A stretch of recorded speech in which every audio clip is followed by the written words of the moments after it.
Hello friends, welcome to my channel. यह मेरे वांगसियान एफएफ अनवांटेड हस्बैंड का पार्ट 13 है। इसके प्रीवियस पार्ट अगर आपने नहीं देखे हैं तो उसका लिंक मैंने वीडियो के डिस्क्रिप्शन बॉक्स में दे दिया है, वहां से जाकर चेक कर सकते हैं। फ्रेंड्स, मैं आपसे कहना चाहती हूं कि अगर आप लोगों को मेरी वीडियो पसंद आ रही होगी तो प्लीज़ इसे लाइक करिएगा, इसे शेयर करिएगा और अपने कमेंट करना मत भूलिएगा। और हाँ, प्लीज़ मेरे चैनल को सब्सक्राइब ज़रूर करिएगा। मेरे चैनल को आप लोग सब्सक्राइब नहीं कर रहे हैं तो प्लीज़ ऐसा मत करिए और मेरे चैनल को सब्सक्राइब करिए। ओके, चलिए अब हम अपनी स्टोरी लाइन पे आते हैं। प्रीवियस पार्ट में आपने देखा था कि बिंग लैन मैंसन में वांगसियान के साथ आता है, वहाँ वांगसियान के साथ अपना डिनर एंजॉय करता है। मैडम यू भी वहाँ आ जाती हैं। मैडम यू और मैडम लैन दोनों को विंग के ऊपर शक हो जाता है कि वी वुसियान मिस्टर विंग है। अब आगे की स्टोरी लाइन शुरू करते हैं। मैडम यू भी यह समझ जाती हैं कि यह हो ना हो विंग ही है। उन्होंने अपने मन में कहा, ओह फाइनली तुम आ गए, चलो ठीक ही किया, अब हमें बचने का रास्ता मिल गया। मैं अब 100% श्योर हूँ वी वुसियान तुम ही मेरे विंग हो। मगर क्यों तुमने ये सब क्यों किया? तुम क्यों नहीं बता पा रहे हो? क्यों नहीं बता पा रहे हो कि तुम ही हो? बेबी, हम तुम्हारे साथ हैं, तुम्हारे साथ है ना। मैंने कहा था जब भी तुम्हें ज़रूरत पड़ेगी मुझे याद रखना। लेकिन तुम किस प्रॉब्लम में हो? तुम क्यों नहीं बता पा रहे हो कि तुम ही मेरे विंग हो? तुम्हें पता है ना, तुम देख रहे हो ना कि हम तुम्हें कितना याद करते हैं, फिर भी तुम हम लोग से क्यों छिप रहे हो? कोई तो वजह होगी ना, कोई वजह ज़रूर होगी। मुझे यह वजह जाननी ही होगी और तुम्हारे इस बिहेवियर की वजह भी जाननी होगी। मगर मैं यह बात अभी किसी से बता नहीं सकती हूँ, पर मैं इसका जल्दी पता लगा कर रहूँगी। बस तुम थोड़ा सा वेट कर लो। इसके बाद वह बैठ जाती हैं और मैडम यू से बातें करने लगती हैं। मैडम यू कहती हैं 5 ईयर से ऊपर होने वाले हैं, तो क्या हम वांग जी की मैरिज डेट फिक्स कर लें? इसके बाद वो फिर वांग जी की तरफ देखने लगती हैं। मिस्टर वांग जी, आपने जो सारे प्रोजेक्ट बताए थे आपने उसे कंप्लीट कर लिया। वह वांग जी की तरफ देखती हैं और कहती हैं, मिस्टर वांग जी, क्या अब आप मैरिज के लिए रेडी हैं? अगर आपने जियांग चैंग से मैरिज नहीं किया तो रेपुटेशन ख़राब हो जाएगी और फिर जियांग चैंग की लाइफ भी, उसकी लाइफ में भी काफ़ी प्रॉब्लम आ सकती है। मुझे पता है कि लैन फैमिली ऐसा नहीं चाहती होगी। इस पर लैन कुरैन कहते हैं, ओह मैडम यू, आप ऐसी बातें क्यों कर रही हैं? क्या आपको हम पर विश्वास नहीं है? मैडम यू कहती हैं, अगर विश्वास नहीं होता तो इन 5 सालों के लिए हम क्यों रुकते? यह बहुत लंबा टाइम हो गया है। इसके बाद वांग जी की तरफ देखती हैं और कहती हैं, मिस्टर वांग जी, आपका क्या ख्याल है? वांग जी ने कहा, ओके, मैं जियांग चैंग से मैरिज करने के लिए रेडी हूँ, बस मुझे 1 मंथ का टाइम चाहिए। मिस्टर कुरैन वांग जी की तरफ देखते हैं और कहते हैं, यह तुम्हारा फाइनल डिसीजन है? वांग जी कहता है, हाँ, आफ्टर 1 मंथ मैं जियांग चैंग से मैरिज कर लूँगा। इसके बाद वह कहता है कि मैं बहुत थक गया हूँ, मैं गागा के पास जा रहा हूँ। फिर वह सबको ग्रीट करके चला जाता है। मैडम लैन अपने मन में सोचती हैं, मैडम यू, अब तो भूल ही जाइए, यह मैरिज नहीं होगी। और हाँ, आप लोगों ने जितना भी कांड किया है उसके डिटेल्स मेरे हस्बैंड के पास लगभग आ ही गए हैं, बस थोड़ा सा और, फिर उसके बाद आपकी फैमिली तो यूं ही डिस्ट्रॉय हो जाएगी। उसकी रेपुटेशन का आप क्या करेंगी? बस थोड़े दिन का वेट करिए। आप लोगों ने जो कुछ भी किया है ना, उसकी भरपाई तो आपको करनी ही पड़ेगी। इसके बाद मिस्टर लैन कहते हैं, ओके मैडम यू, आपने हमारी बेटे की बात सुन ली ना, तो प्लीज़ अब आप रिलैक्स करिए। हम नेक्स्ट मंथ से मैरिज की तैयारी शुरू कर देंगे। थी मगर वह इतना ज़्यादा रिएक्ट नहीं कर रही थी। उनके मन में तो अभी से डर लगने लगा था। वह सोच रही थी कहीं सब कुछ गड़बड़ ना हो जाए।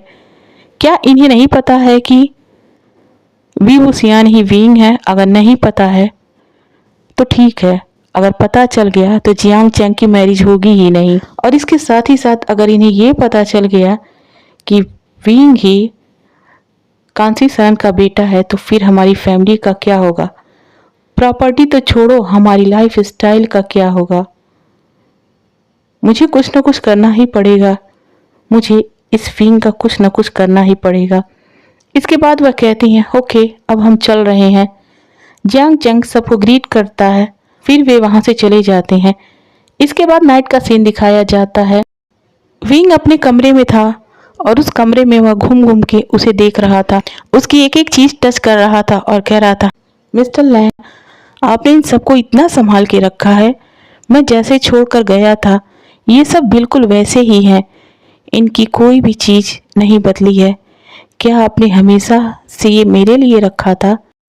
ओह गॉड मैं क्या करूं, मैं अनलकी हूँ या लकी मैं नहीं जानता। मिस्टर लैन मेरे पास हैं, वह मुझसे बहुत ज़्यादा प्यार करते हैं और मैं उनसे कुछ कह भी नहीं सकता, उन्हें नहीं बता सकता कि उनकी मेरी लाइफ में उनकी जगह क्या है, क्या अहमियत है उनकी मेरे लिए। यही सब सोचते हुए वह अपनी आंखें बंद कर लेट जाता है। दूसरी तरफ सी चैन और मैंग्याओ मस्ती कर रहे थे। सी चैन वांगसियान के साथ मस्ती कर रहा था और मैंग्याओ अपनी इंक्वायरी में लगा हुआ था। वह कोई ना कोई क्वेश्चन करता जिससे वांगसियान का ध्यान उसकी तरफ डाइवर्ट होता। वह वांगसियान से बहुत ढेर सारी बातें करता है।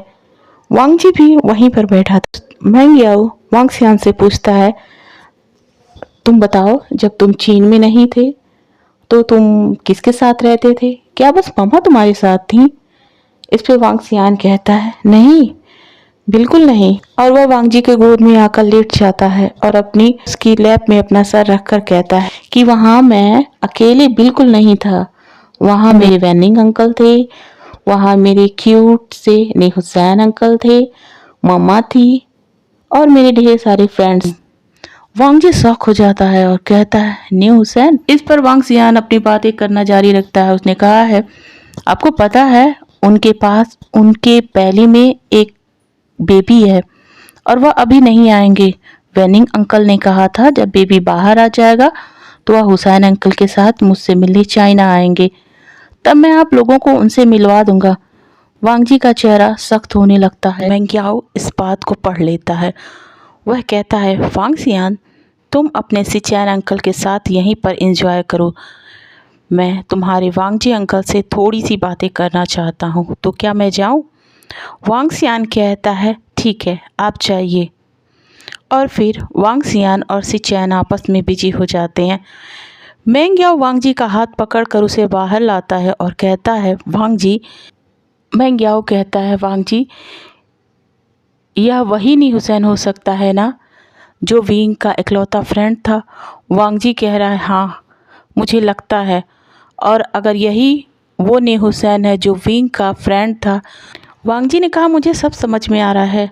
अरे नहीं अब तो मुझे पूरा यकीन हो गया है कि नी हुसैन जो विंग के लिए बहुत मायने रखता था उसकी लाइफ में, और आज वांगसियान अगर नी हुसैन के साथ है तो इसके पीछे ज़रूर कोई बड़ी वजह होगी।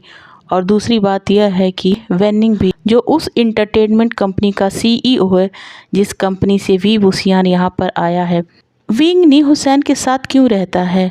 और साथ ही में वेनिंग भी, क्या वेनिंग और नी हुसैन हस्बैंड्स हैं? मैं यह नहीं जानता हूँ, मगर यह मुझे अभी पता करना होगा। इस पर मैंग्याओ कहते हैं मगर तुम अभी कैसे पता कर पाओगे? वांगजी कहता है करना होगा, मुझे अभी पता करना होगा और यह सारी बातें मुझे सॉन्गलैन को बतानी होंगी जिससे वह अपने इन्वेस्टिगेशन को जारी रख सके। उसके दिमाग में नी मिंजे का ख्याल आता है और वह नी मिंजे को कॉल लगा देता है और कहता है मुझे उस इंटरटेनमेंट कंपनी के सीईओ से बात करनी है जिस कंपनी से मिस्टर वी बुसियान यहाँ आए हैं, क्या तुम उसे जानते हो? इस पर नी मिंजे कहते हैं आप मेरे भाई नी हुसैन को तो जानते ही हैं ना? वांगजी कहता है हाँ मुझे पता है उसके बारे में। इस पर नी मिंजे आगे कहते हैं तो उस इंटरटेनमेंट कंपनी के सीईओ वेनिंग नी हुसैन के हस्बैंड हैं। नी हुसैन यहाँ नहीं रहता था तो उसने वहीं पे मैरिज की थी, इसीलिए बहुत सारे लोग यह नहीं जानते हैं कि नी हुसैन की मैरिज हो गई है और वेनिंग उसका हस्बैंड है। इस पर वांगजी बोलता है ओह यह तो बहुत अच्छी बात है, मैं इसलिए यह पूछ रहा था कि जैसा कि तुम जानते हो वी बुसियान काफ़ी टैलेंटेड पर्सन है, तो मुझे लग रहा था क्या पता इस तरीके के और भी टैलेंटेड मॉडल उस कंपनी में हो। मुझे एक नया प्रोजेक्ट शुरू करना है जिसमें कई लोगों की उसमें ज़रूरत पड़ेगी, तो बस इसी बारे में मुझे जानना था। चलो, ये अच्छी बात हुई है कि वहाँ के CEO तुम्हारे ब्रदर इन लॉ है, तो मैं पर्सनली इस बारे में उनसे अच्छी तरीके से बात कर सकता हूँ। इस पर निमिंजे कहते हैं, हाँ हाँ क्यों नहीं, और अगर तुम्हें इस बारे में जानना है तो तुम्हें ज़्यादा परेशान होने की या कहीं जाने की ज़रूरत नहीं है, क्योंकि न्यू हुसैन जिसने अभी एक बेबी गर्ल को बर्थ दिया है उसकी हेल्थ अच्छी नहीं है, तो हम उसकी केयर करने के लिए उसे चाइना वापस बुला रहे हैं। इस पर वांग जी कहता है, कॉन्ग्रेचुलेसन आपकी फैमिली के न्यू मेंबर के लिए। नी मिंजे हंसते हुए कहते हैं, थैंक्स। वांग जी कहता है, तो वह कब आ रहे हैं? नी मिंजे कहते हैं, 2 दिन में आ जाएंगे। वांग जी कहता है, ग्रेट। नी मिंजे आगे कहते हैं, न्यू हुसैन के साथ उनके हस्बैंड वेनिंग भी आ रहे हैं, तो तुम उनसे मीटिंग कर सकते हो। वांग जी एक कनिंग स्माइल देते हुए कहता है, थैंक्स नी मिंजे। नी मिंजे इट्स ओके कहते हैं। नी मिंजे ओके कहते हैं। वांग जी फिर कहता है, तो फिर अब हम उनसे 2 दिन बाद मिलेंगे, और हाँ, नी हुसैन की बेबी गर्ल से भी। नी मिंजे ओके कहते हैं और वांग जी कॉल कट कर लेता है और मेंग्याओ की तरफ देखते हुए कहता है, गगा अब ये सारी मिस्ट्री सुलझ जाएगी, बस 2 दिन का इंतज़ार करना पड़ेगा जब तक कि नी हुसैन वापस चाइना नहीं आ जाता है। मेंग्याओ कहते हैं, यह तो बहुत अच्छी बात है, अब फाइनली सब ठीक हो जाएगा। इसके बाद वांग जी कहता है, गगा अब आप भी चलिए रेस्ट कर लीजिए, और हाँ, वांग सियान जब अपनी मॉम के पास जाने के लिए कहे तो मुझे बुला लीजिएगा। इस पर मेंग्याओ कहते हैं, क्यों, क्या मैं उसकी मॉम के पास नहीं जा सकता हूँ? वांग जी कहता है, आप ना हर जगह शुरू हो जाते हैं, आप ही चले जाइएगा, आप उसे उनके पास पहुँचा दीजिएगा। इस पर मेंग्याओ कहते हैं, ओके ठीक है, मगर वांग जी अब तुम भी जाकर रेस्ट कर लो। इस पर वांग जी कहता है, मुझे अभी रेस्ट नहीं करना है, मुझे अभी उससे थोड़ी सी बातें करनी है। इस पर मेंग्याओ कहते हैं, वांग जी कुछ ऐसा वैसा मत कर देना। वांग जी मुस्कुराते हुए कहता है, नहीं गगा, ऐसा वैसा नहीं, लेकिन कुछ ना कुछ तो ज़रूर करूँगा। इसके बाद वह मेंग्याओ को स्माइल देता है और विंग के कमरे में जाने लगता है। वह कमरे में जाकर देखता है कि वी वुसियान अपने उन्हीं कपड़ों में बेड पर लेटा हुआ है। उसने अपने रूम का डोर क्लोज नहीं किया है, उसकी आंखें बंद थी। वांग जी आ जाता है और जिस तरीके से वह लेटा था उसके ऊपर झुक जाता है और कहता है, आई थिंक आप किसी गहरी सोच में डूबे हुए हैं मिस्टर वी वुसियान। वी वुसियान जब वांग जी के मुंह से अपना नाम सुनता है तो अचानक से उसकी आंखें खुल जाती हैं और वह अपने सामने वांग जी को झुका हुआ देखता है। वह वांग जी के चेस्ट पर हाथ रखकर उसे अपने से दूर ढकेलते हुए कहता है, मिस्टर लैन, ये क्या कर रहे हैं आप? इस पर वांग जी ने कहा, मैंने तो कुछ भी नहीं किया, बस आपकी आंखों को देख रहा था जो काफ़ी गहरी सोच में बंद थी। वी वुसियान झटके से उठकर बैठ जाता है और कहता है, वांग सियान कब आएगा? इस पर वांग जी कहता है, जब उसकी मर्जी करेगा तब वह आ जाएगा, आप चिंता मत करिए।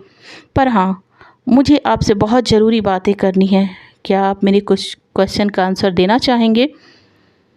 इस पर वी वुसियान कहता है, नहीं, मुझे किसी भी क्वेश्चन का आंसर नहीं देना है, क्योंकि मैं बहुत ज़्यादा थक गया हूँ, अब मैं रेस्ट करना चाहता हूँ।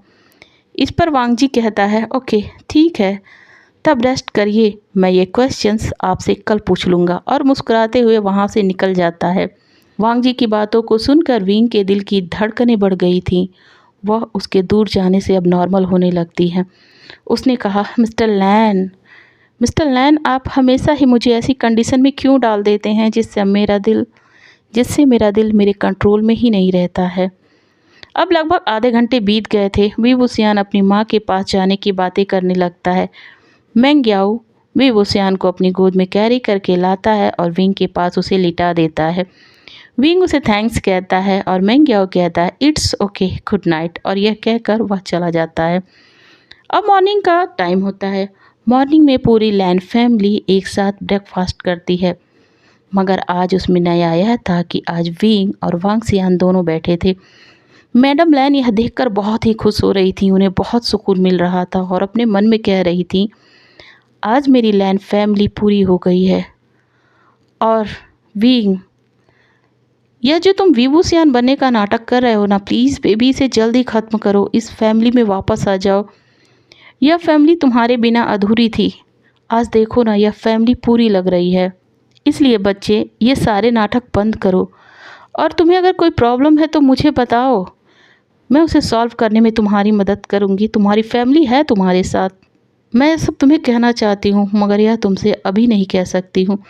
और हाँ, अगर तुमने ज़्यादा देर लगाई तो यह बातें मुझे तुमसे कहनी ही पड़ेंगी। अब सभी लोगों ने ब्रेकफास्ट कर लिया था। ब्रेकफास्ट करने के बाद वांगजी कहता है, मिस्टर विभूषियान आप यहीं से शूटिंग के लिए चलने वाले हैं।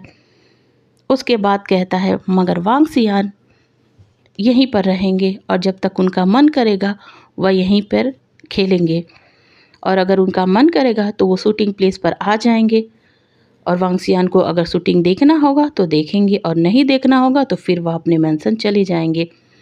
इस पर विंग ओके कहता है और वांगजियान की तरफ देखता है। वांगजियान कहता है, यस मम्मा, मुझे यहाँ बहुत अच्छा लग रहा है, मुझे जब आना होगा तो मैं आ जाऊँगा। विंग भी ओके कह देता है और उसके फोरहेड पर किस करता है। अब वह वांगजी के साथ जाने लगता है। जब वह जाने ही वाला था तब मैडम लैन कहती है, मिस्टर विभूषियान। यह सुनने के बाद विंग वहीं रुक जाता है। मैडम लैन आगे कहती हैं, आपको हम पर ट्रस्ट है ना कि हम आपकी बेबी का अच्छे से केयर करेंगे। विभूषियान कहता है, मुझे आप पर पूरा ट्रस्ट है madam Lan. Madam Lan smile करती हैं और फिर अचानक से उसे गले लगा कर कहती हैं, थैंक यू हम पर ट्रस्ट करने के लिए। उन्होंने ऐसा क्यों किया? विभूषियान नहीं समझ पा रहा था, मगर एक बात वह अच्छे तरीके से जानता था कि मैडम लैन यूं ही किसी को अपने करीब नहीं आने देती हैं, बिल्कुल वांगजी की तरह। और अगर उन्होंने ऐसा कुछ किया है तो इसके पीछे कोई बहुत बड़ी वजह है। वह कुछ नहीं कहता है और उसके बाद उन्हें थैंक यू कहकर वांगजी के साथ चला जाता है। अब शाम होने को आई थी। वांगजियान अभी भी लैन मेंशन में ही खेल रहा था। यह देख मैडम लैन वांगजियान को कहती हैं, बेबी आपको अपने मेंशन अपनी मॉम के पास नहीं जाना है। वांगजियान कहता है, क्या मम्मा अब यहाँ पर नहीं आएंगी? मैडम लैन कहती हैं, क्या मेरा बेबी यहाँ से जाना नहीं चाहता है? वांगजियान कहता है, मैं नहीं जाना चाहता, मगर मुझे अपनी मम्मा के साथ भी तो रहना है, तो मुझे जाना ही पड़ेगा, नहीं तो वह अकेले रह जाएंगे। इस पर मैडम लैन कहती हैं, तो फिर आप आज चले जाइए, मैं आपकी मॉम से कह दूंगा कि अब वह यहीं पर रहा करेंगे, तो फिर आप अपनी मॉम के साथ यहीं पर रह पाएंगे। वांगजियान बहुत खुश हो जाता है और मैडम लैन को गले लगा कर उन्हें किस करता है और कहता है, आप बेस्ट ग्रैंड मदर हो। मैडम लैन उसके चिक्स पर किस करके कहती हैं, हाँ, और आप बेस्ट ग्रैंडसन हो। इसके बाद वह वांगजियान को लेकर विंग मेंशन में चली जाती हैं। मेंशन में वांगजियान को मैडम लैन उसके बेबी सिटर को देती हैं और फिर उसके फोरहेड पर किस करती हैं और उसके बेबी सिटर से कहती हैं, जब तक मिस्टर विभूषियान यहाँ नहीं आ जाते हैं आप इस बच्चे का अच्छे से केयर करिएगा। मैं उन्हें कॉल करके बता दूंगी कि यह मेंशन में आ गए हैं। वांगजियान उन्हें ग्रीट करता है। इस पर मैडम लैन बहुत खुश हो जाती हैं और कहती हैं, तुम तो बहुत समझदार हो वांगजियान। वांगजियान स्माइल करता है और कहता है, हाँ बिल्कुल अपनी मॉम की तरह, और उन्हें गले लगा लेता है और इसके बाद फिर उनको उनके चिक्स पर किस करता है और फिर बाय बोलकर अपनी बेबी सीटर के साथ अपने रूम में चला जाता है। इसके बाद मैडम लैन वहाँ से वापस आ जाती हैं और लायन कॉरपोरेशन में चली जाती हैं। अब जियांग मेंशन की बारी थी। जियांग मेंशन को दिखाया जाता है। जियांग मेंशन में जियांग फैमियान, मैडम यू और जियांग चेंग सभी बहुत परेशान थे। सब इधर उधर घूम रहे थे। मैडम यू कहती हैं, जियांग फैमियान अब क्या होगा, अब हम क्या करेंगे?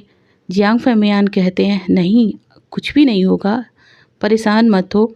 मैडम यू कहती हैं, हमें तो प्रॉपर्टी की लालच थी और प्रॉपर्टी तो अब हमसे मिलने से रही, और तुम्हें पता है ना लेंस कांगसी के बेटे के पीछे हाथ धोकर पड़ गए हैं, और अगर उन्हें हमने बता दिया कि विंग कांगसी का बेटा है तो हमारा क्या हाल होगा, यह कोई नहीं जानता है।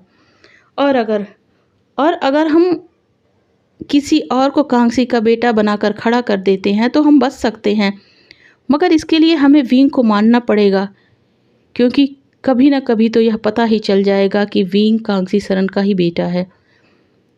तो हमारे पास बचने का यही रास्ता है।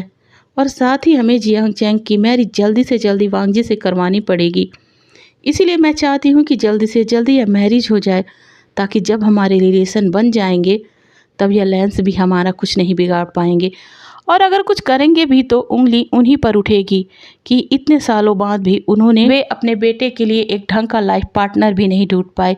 इसलिए अपनी रेपुटेशन बचाने के लिए वे कुछ भी नहीं करेंगे। तो बस हमारे पास यही एक रास्ता बचा है, और रास्ता यह है कि विंग को रास्ते से हटा देना। इस पर जियांग फेमियान कहते हैं ठीक है, तो आज ही मैं किसी को हायर करता हूँ जो विंग को इतनी आसानी से रास्ते से हटा दे कि किसी को कुछ पता ही ना चले कि उसकी मौत एक्सीडेंट थी या मर्डर। अब 2 दिन बीत गए थे। नी हुसैन चाइना वापस आ गया था। लान वांगजी सॉन्ग लैंग को कहकर नी हुसैन के ऊपर अपने स्पाई लगवा दिए थे। नी हुसैन जिस दिन चाइना आया था उसी दिन रात में वह विंग के पास कॉल करता है और उससे बातें करता है। नी हुसैन वांग सियान के साथ ढेर सारी बातें करता है। फिर वह विंग को वांग सियान के साथ नी मैंसन में बुलाता है। विंग कहता है ठीक है, मैं कल शूटिंग पर से आने के बाद जब फ्री हो जाऊंगा तो रात में वहां पर चला आऊँगा। नी हुसैन कहता है आना, भूलना मत, जल्दी आना, मुझे तुम्हें अपनी प्यारी सी बेटी को दिखाना है। इस पर विंग कहता है मैं भी उससे मिलने के लिए बहुत ही बेचैन हूँ नी हुसैन। रात में वांग सियान कहता है मम्मा, मैं हुसैन अंकल से कब मिलने जाऊँगा, मुझे अपनी प्रिंसेस को भी तो देखना है। इस पर विंग कहता है ओके, हम मॉर्निंग में चलेंगे। इस पर वांग सियान कहता है ओके, मगर मम्मा आप नहीं जा सकती हैं। विंग कहता है क्यों नहीं जा सकते हैं। वांग सियान कहता है कि आपकी शूटिंग होगी, और जब शूटिंग होगी तो आप कैसे जा सकते हैं। इस पर विंग कहता है मैं तुम्हें वहां पहुंचा दूंगा, उसके बाद मैं शूटिंग पर चला जाऊंगा।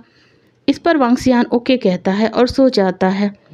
उधर लैन मैंसन में सॉन्ग लैन आता है और कहता है वांग जी, कल मॉर्निंग में तुम्हारी एक इम्पॉर्टेंट मीटिंग है जो तुम्हें अटेंड करनी ही पड़ेगी। वह मीटिंग कॉन्फिडेंशियल है और पता है ना वह कितनी इम्पॉर्टेंट मीटिंग है, तो प्लीज़ तुम वह अटेंड ज़रूर करना। इसके लिए अपने शूटिंग को आफ्टरनून तक के लिए पोस्टपोन कर दो। इस पर वांग जी ने कहा नो प्रॉब्लम, तुम कर दो, और हाँ मिस्टर वी वुसियान के सेक्रेटरी को भी कॉल करके ये बातें बता देना।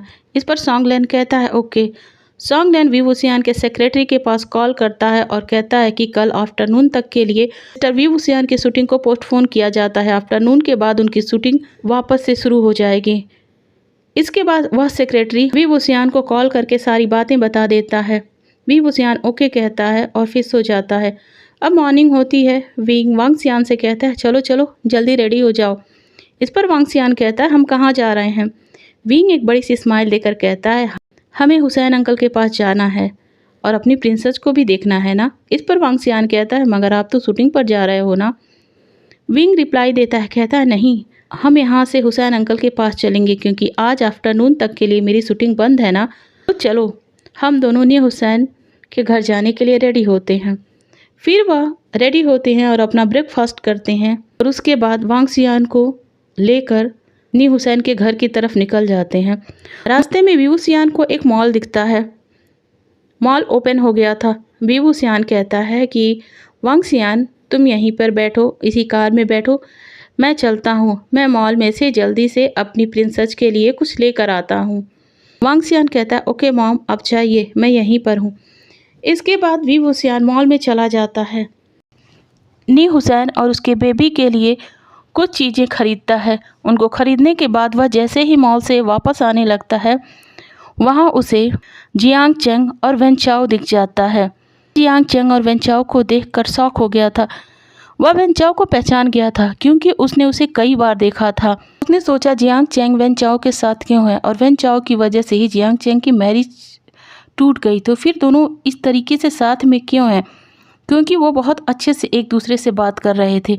उसने सोचा मुझे इनकी इंक्वायरी करनी ही चाहिए। इसके बाद वह आता है और वांग सियान के बेबी सीटर को अपनी खरीदी हुई चीज़ें देता है और फिर उनसे कहता है कि आप वांग सियान को लेकर नी मैंसन में चले जाइएगा, और ड्राइवर से कहता है आपको उनका पता है ना। ड्राइवर कहता है हाँ। वांग सियान कहता है मामा आप क्यों नहीं जाओगे। इस पर वी वुसियान कहता है मैं भी आऊँगा, मुझे बहुत ज़रूरी काम आ गया है, तो प्लीज़ अभी आप चले जाओ। वांग सियान कहता है ओके आप जल्दी आइएगा। इसके बाद ड्राइवर वांग सियान और उसकी बेबी सीटर को लेकर नी मेंशन के लिए निकल जाता है। अब वीबो सियान उस मॉल में दोबारा चला आता है। वह जियांग चेंग और वेन चाओ का पीछा करने लगता है। वह उनकी बातें सुनने की कोशिश करने लगता है और वह देखता है कि जिस तरीके से जियांग चेंग वेन चाओ के साथ बातें कर रहा था वह बिल्कुल अच्छा नहीं था। उसने कहा ये जियांग चेंग वेन चाओ से इस तरीके से इतने क्लोज होकर बातें क्यों कर सकता है, जबकि उसे मिस्टर लैन से मैरिज करनी है। ये सब क्या हो रहा है। इसके बाद वह उनका पीछा करने लग जाता है। तभी अचानक से वेन चाओ और जियांग चेंग सेपरेट हो जाते हैं और दोनों अलग अलग मॉल से निकलने लगते हैं और अपनी अपनी कार में बैठकर चले जाते हैं। वीबो सियान कहता ओह ये दोनों कितने घटिया इंसान हैं और मैं अपना टाइम वेस्ट कर दिया इनके ऊपर। लेकिन हाँ, मुझे ये तो पता चल गया कि मिस्टर लैन को जियांग चेंग से मैरिज बिल्कुल नहीं करनी चाहिए और जियांग चेंग और वेन चाओ मिलकर मिस्टर लैन के अगेंस्ट कुछ तो प्लानिंग कर रहे हैं। मैं जियांग चेंग की मैरिज किसी भी कीमत पर मिस्टर लैन से होने नहीं दूंगा। इसके बाद वह अपने सेक्रेटरी को कॉल करता है और कहता है कि वह उसके लिए एक दूसरी कार का अरेंजमेंट कर दे।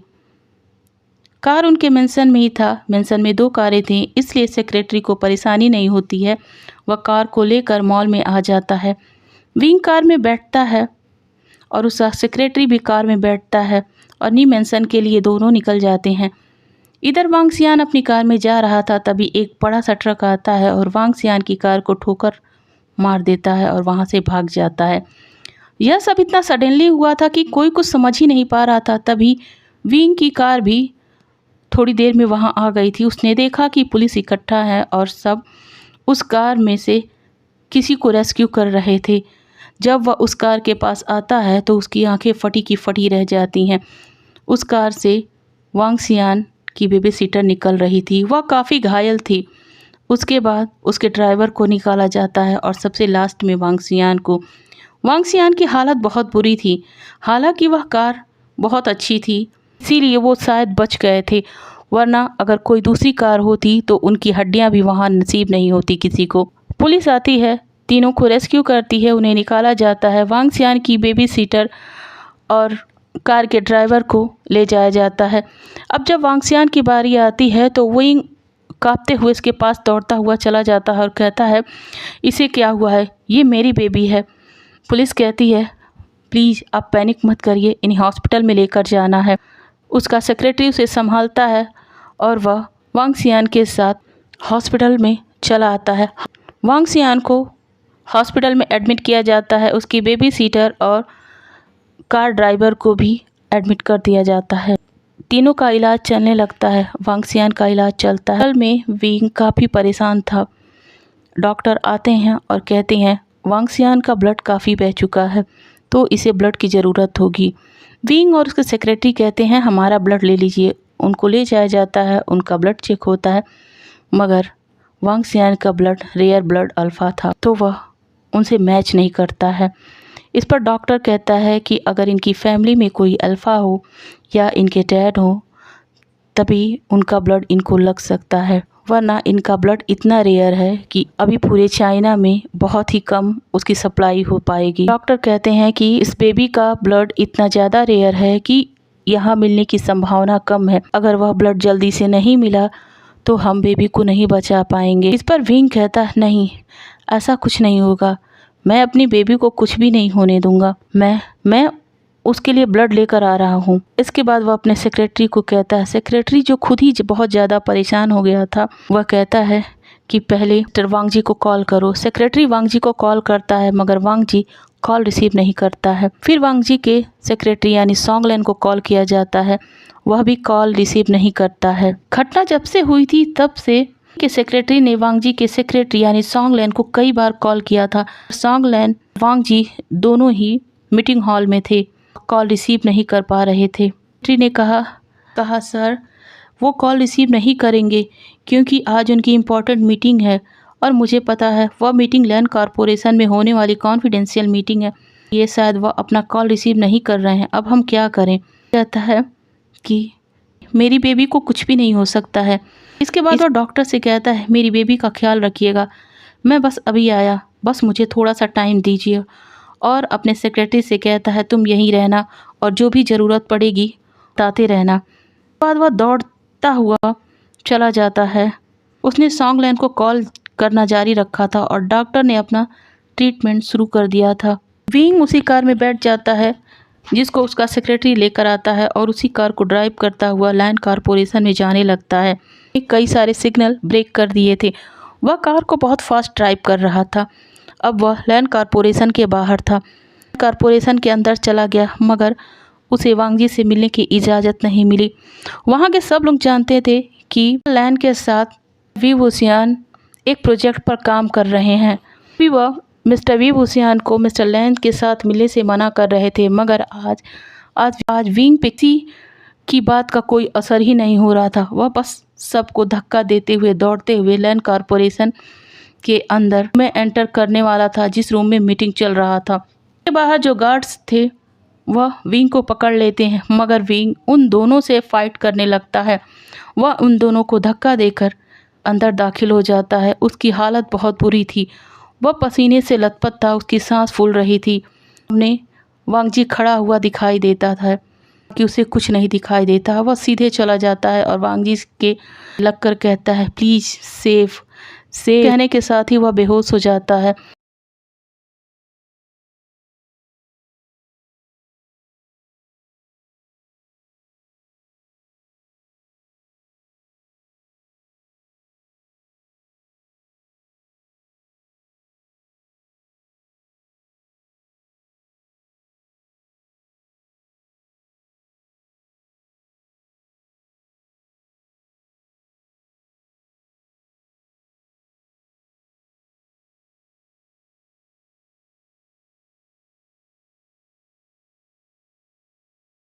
ओके फ्रेंड्स, आज का ये वीडियो यहीं पर एंड होता है।